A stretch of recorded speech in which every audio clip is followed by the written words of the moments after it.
Vous savez, René Clément, que vous déconcertez la plupart de vos confrères. Ils ne vous comprennent pas toujours très bien. Ils voient certains de vos films et ils disent comment a-t-il fait?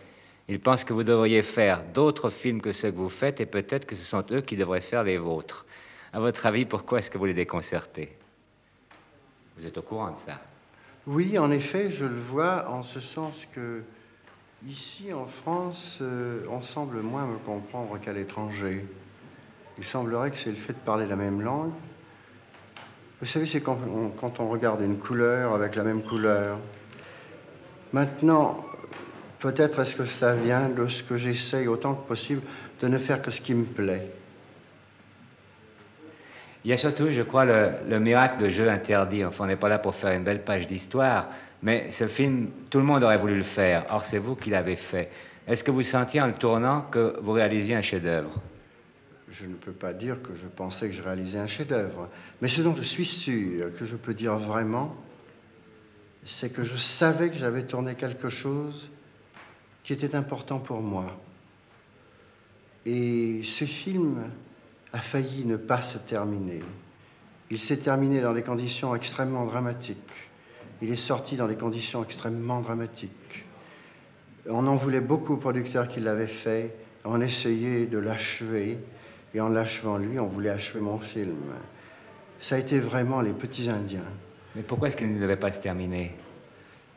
Pour des raisons d'une difficulté de la société qui avait produit le film. Et j'ai littéralement terminé Jeux interdits comme on sort un malade du lit en ayant peur qu'il meure dans la seconde qui suivra. D'ailleurs, je me souviens même qu'à l'époque où il est sorti, les réactions n'ont pas tout de suite été favorables. Il y avait un fameux article qui était intitulé « Jeux interdits ou à interdire », je crois. Oui, je crois. Quelqu'un oui. qui était assez gêné après, d'ailleurs. Quelqu'un qui était extrêmement gêné après, parce que probablement il avait été payé pour cela, puisqu'il s'agissait d'assommer le producteur pour une fois ultime. Quand vous tournez un film, est-ce que vous sentez déjà ce que cela va donner? Pas toujours. Pas toujours. Je sais, il y a une espèce de... Comment dirais-je? Vous savez, c'est comme les télémètres. Lorsque les deux images s'ajustent bien, je sais exactement quelle est la distance. Et quelquefois, il arrive que je sente bien s'ajuster ces deux images. Et quelquefois vous vous trompez? Quand je ne les vois pas s'ajuster, j'espère que les autres croiront. Qu'est-ce que vous attendez d'un film? Un grand contentement personnel, une satisfaction intérieure. Vous pensez d'abord à vous? Je crois que si nous sommes, je crois, faits, construits dans le même univers, et si vous restez bien dans votre univers, vous êtes dans celui des autres. Quel est votre état d'esprit à la veille du premier tour de manivelle? Une veille d'armes. Oui. Vous avez peur? Vous vous sentez bien sûr. parce que vous allez de nouveau vous battre? Vous savez, si j'étais fil d'affairiste et qu'on me demande de me lancer sur un très long parcours, j'aurais l'impression, au moment où j'attaque mon premier film, que c'est la première fois que je me trouve sur un fil de fer. Comment est-ce que vous dirigez les acteurs? Je les dirige suivant ma sensibilité, suivant mon cœur, suivant ce que... avec l'amour que j'ai ou la haine que j'ai pour les personnages qu'ils interprètent. Mais est-ce que vous connaissez d'une façon différente selon que vos acteurs, par exemple, sont connus, ou que ce sont les enfants de Jeux interdits, ou que ce sont au contraire de tout nouveaux personnages? J'essaye de deviner leur longueur d'onde, j'essaye de savoir ce qu'ils pensent, j'essaye de voir leurs réactions internes, de manière à être près d'eux, comme je suis entré dans l'univers de Brigitte Fossé pour arriver à jouer avec elle. Je crois que nous sommes tous les mêmes. Est-ce que vous aimez les acteurs? Oui, lorsqu'ils ne sont pas des acteurs, c'est-à-dire lorsqu'ils sont des grands acteurs. Et quand ils ne le sont pas, ils sont très haïssables? Quand ils ne sont pas, ce sont des cabotins. Vous auriez pu être acteur, vous? Je pense que quelquefois, on me dit que je joue la comédie quand je donne certaines répliques. Mais je ne me fais pas d'illusions, c'est un autre métier. Et il est nécessaire d'avoir un ego beaucoup plus grand pour être un acteur que pour être un metteur en scène. Est-ce qu'il vous est arrivé de sentir quelquefois que votre film vous échappait, par exemple, que vous n'aviez plus le contrôle que vous devriez avoir, que vos acteurs n'étaient plus dans votre main, par exemple? Qu'est-ce que vous faites à ce moment-là? Les acteurs ne sont pas responsables, moi non plus dans ce cas-là. c'est simplement l'histoire qui fuit. C'est une réalité qui ne se compose pas. C'est une cristallisation qui ne se fait pas. C'est une erreur de parcours. Et peut-être il peut se trouver des moments où, comme un automobiliste la nuit sur une route qu'il ne connaît pas, il ne sait pas de quel côté tourner son volant. Et à ce moment-là, il n'a plus d'assurance. Et à ce moment-là, tous les désastres sont possibles parce qu'on ne sait plus où aller. Et vous avez senti cette panique qu'on vient d'évoquer? C'est arrivé dans quelques films, oui. En tout cas, pour certains passages de certains de mes films, qui sont quelquefois même des films préférés. Et comment est-ce que vous avez réagi à ce moment-là?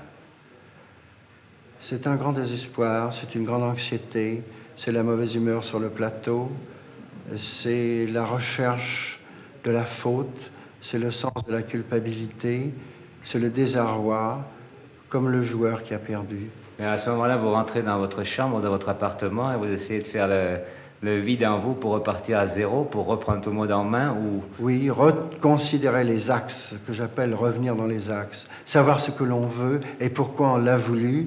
Et quelquefois, on repart et on va très très loin. Et quelquefois, c'est très bon parce que c'est comme un tremplin.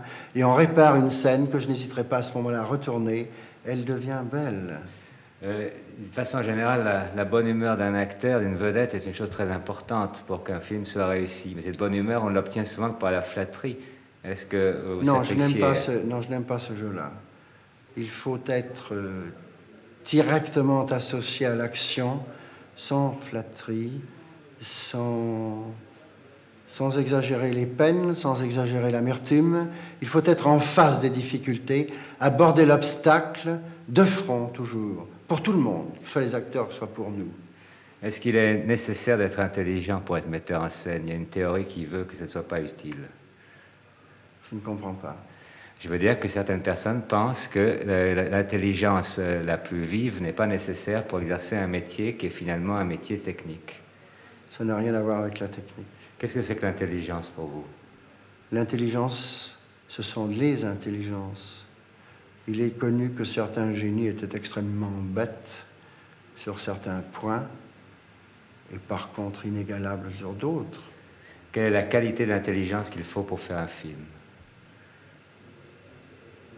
L'intelligence qui est pas modeste. Je pense que nous appartenons à une encyclopédie où il faut que nous fouillions chaque page suivant le sujet que nous adoptons. C'est terrifiant. Dans l'état actuel du cinéma, vous êtes, René Clément, un des rares à exercer traditionnellement le métier de cinéaste. Vous avez, quand vous commencez un film, un vrai budget, des acteurs choisis, des sujets que vous avez envie de tourner. S'il n'y avait que des gens comme vous, on pourrait croire que le cinéma continue. Or, il y a 1000 cris d'alarme qui nous font penser que le cinéma est en perte de vitesse. Est-ce que vous entrevoyez, vous, la fin du cinéma? Non, je ne pense pas. Il se peut que le cinéma n'ait pas la même vitesse acquise qu'autrefois.